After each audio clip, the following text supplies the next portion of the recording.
હા, ઉનાળો બેસતા ગરમી એટલી વધી ગઈ છે ને કે વાત પૂછો માં. મારે આદિને વાત કરવી પડશે કે એસી નખાવી દે હવે. એસી ને કીધું જ છે, એસી નખાવી જ દેશે તમને. આ મમ્મી, આ ખીર બનાવી છે, જરા ચાખો તો. અરે વાહ, મારી વહુએ ખીર બનાવી અને સુગંધ તો ન આવી બેટા. ક્યારની બનાવી નાખી છે, પણ તમે ફ્રી થાવ ત્યારે તમને ચખાડું ને. હા, એ વાત તો સાચી. આ હું જો ને કેટલી કામમાં હોય નહીં, મારી વહુ મારી પાસે કેટલું કામ કરાવે છે કે વાત પૂછો માં. આ બાજુવાળા કાંતા માસી કહેતા હતા કે હિરલબેન, આ તમારી વહુ જબરી છે, આ કેટલું કામ કરાવે છે છતાં પણ તમારી વહુ કેમ નથી જાડી થતી. હા મમ્મી, પેલા ખીર ચાખી લેશું કેવી બની છે. પણ એક મિનિટ, આ કઈ ખુશીમાં ખીર બનાવી છે? લો, એ તો કહેવાનું જ ભૂલાઈ ગયું.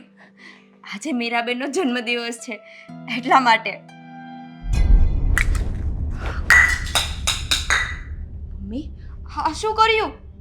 જે જોયું ને એ. કેમ? આ ખીર એની ખુશીમાં કેમ બનાવી? મમ્મી, આજે મીરાબેનનો જન્મદિવસ. અંકિતા, આજ પછી આ કાળમુખીનું નામ તારા મોઢે ન આવવું જોઈએ. શું બોલો છો મમ્મી? કેમ, તને ખબર નથી?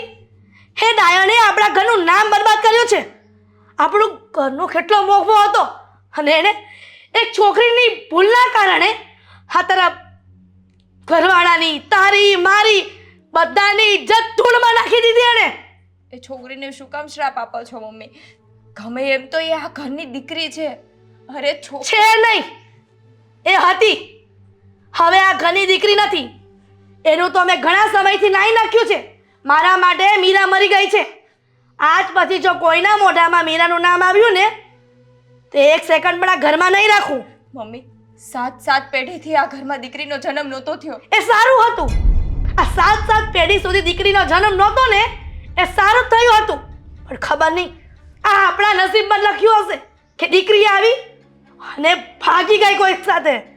ખબર નહીં આપણા પ્રેમમાં શું ખામી રહી ગઈ હતી કે કોઈક લફંગા અને આવારાના પ્રેમમાં પડીને ભાગી ગઈ. મમ્મી, છોરું કછોરું થાય પણ માવતર તો કમાવતર ના થાય ને. આ બધી કહેવત છે ને તારી પાસે રાખજે, મને કોઈ કહેવાની જરૂર નથી. મમ્મી, આટલા વર્ષો થઈ ગયા છે, તમે એને મળવાની કોશિશ કરી, જાણવાની કોશિશ કરી? છોકરીએ હારા ધંધા કર્યા હોય ને તો એની માં મળે, પણ હવે હલકા ધંધા કર્યા હોય ને એની માં એને મોટું જોવા પણ રાજી ન હોય. મમ્મી, આ ઉંમરમાં બધાથી ભૂલો થતી હોય. એટલે શું આને ભૂલ સમજે છે તું? એકવાર ભૂલ થઈ ગઈ હોય અને જો એનો પસ્તાવો. માણસ એકવાર ભૂલ કરે અને જો એના પર વાત ન કરીએ ને તો એ બીજી ભૂલ કરી જ દેશે છે, સમજી? તમે એને એકવાર મળવાની કોશિશ તો કરો.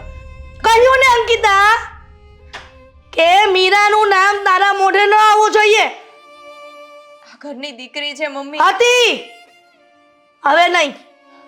આ શું કરો છો મમ્મી? જે કરું છું ને એ બરાબર જ કરી રહી છું. અને તને મીરાનું એટલું બધું લાગતું હોય ને તો મીરાને ફોન કરીને એની સાથે રહેવા જતી રહે.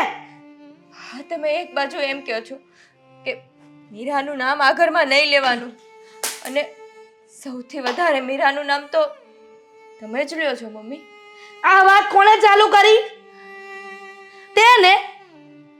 હા, મેં જ ચાલુ કર્યું. પણ એક વાતનો વિચાર કરો ને, એકવાર તો મળી જવો એને, એકવાર તમે આ ઘરમાં એને પાછા લાવો ને. બની શકે તમારા સમજાવવાથી, તમારા હેતથી, તમારી મમતાથી એનું મન પીગળી જાય ને પાછા આવી જાય. કહ્યું ને, જો એને એટલી બધી મારી પડી હોત કે મારા દીકરાની કે એની ભાભીની તો ક્યારે આવું પગલું ના ભરત. પણ એ નકટીને ખબર નહીં શું સૂઝ્યું કે એવાના પ્રેમમાં પડીને રાતોરાત જતી રહી.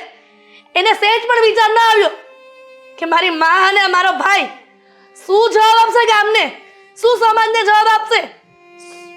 જે પોતાના મા બાપની ના થાય ને એ કોઈની ના થાય. સોયાથી જા.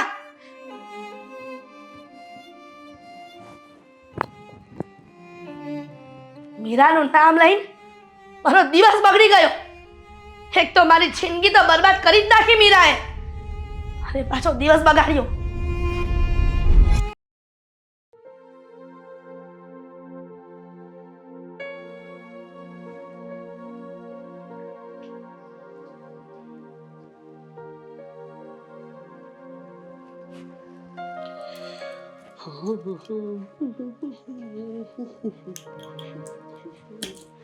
અંકિતા, હું શું કહું છું તને?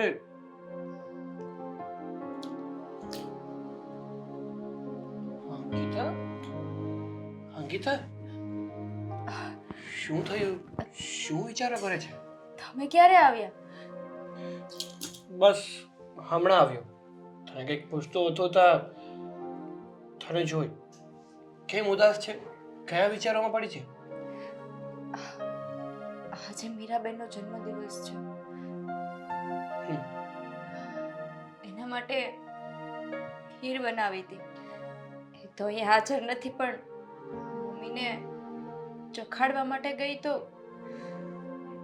ખબર નહીં કેવા કેવા શ્રાપો કાઢવા માંડ્યા એના મોઢામાંથી. શું? હા, મીરાબેન જાણે દુશ્મન હોય એના. હું તમને પૂછું કે એવું તો શું થયું હતું કે મમ્મીના મગજમાં એના માટે આટલી નફરત ભરાઈ ગઈ છે?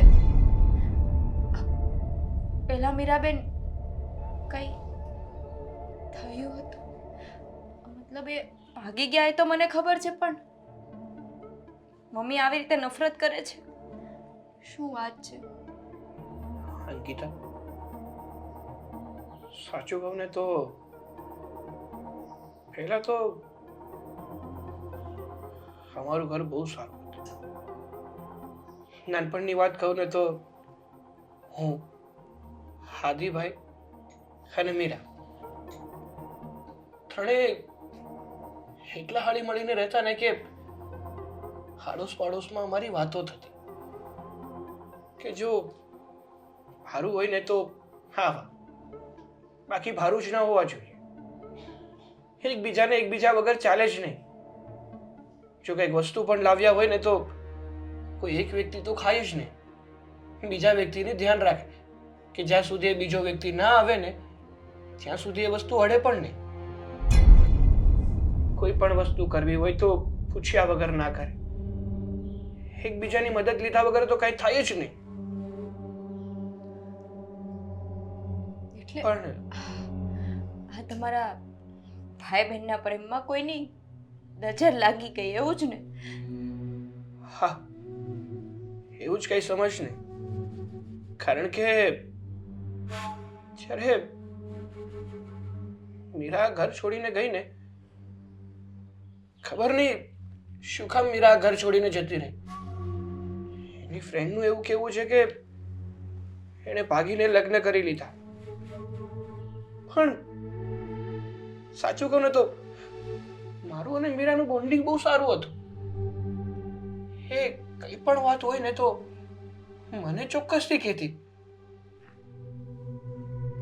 પણ એ કોઈને પ્રેમ કરતી હશે એવી વાત તો આજ સુધી એણે મને કોઈ દિવસ કરી જ નહોતી.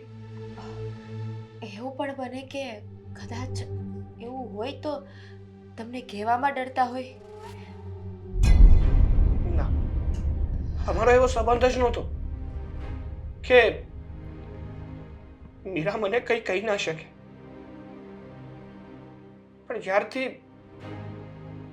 મીરા આ ઘર છોડીને ગઈ છે ને ત્યારથી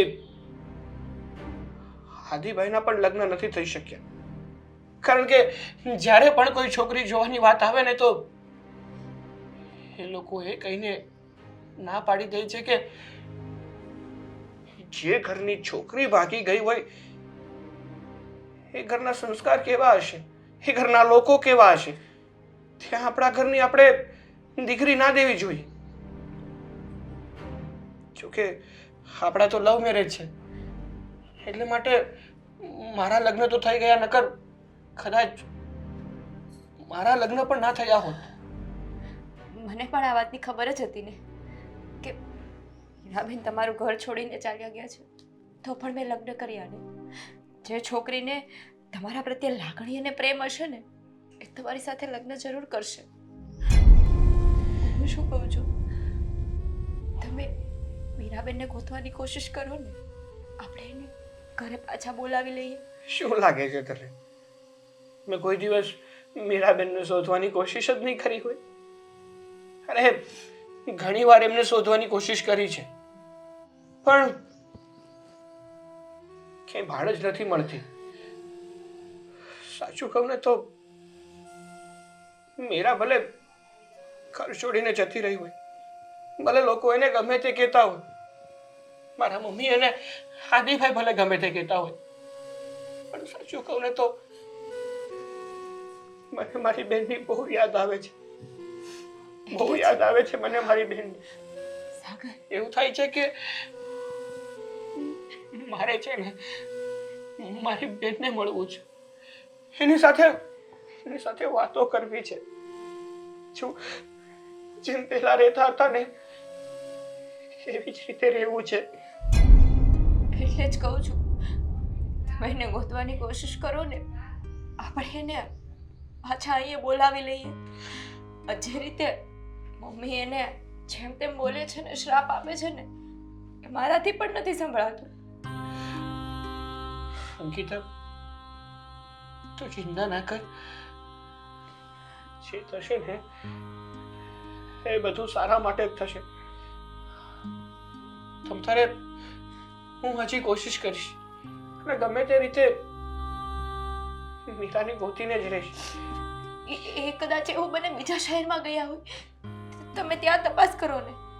હા, હું કહું છું ને બધું થઈ જશે.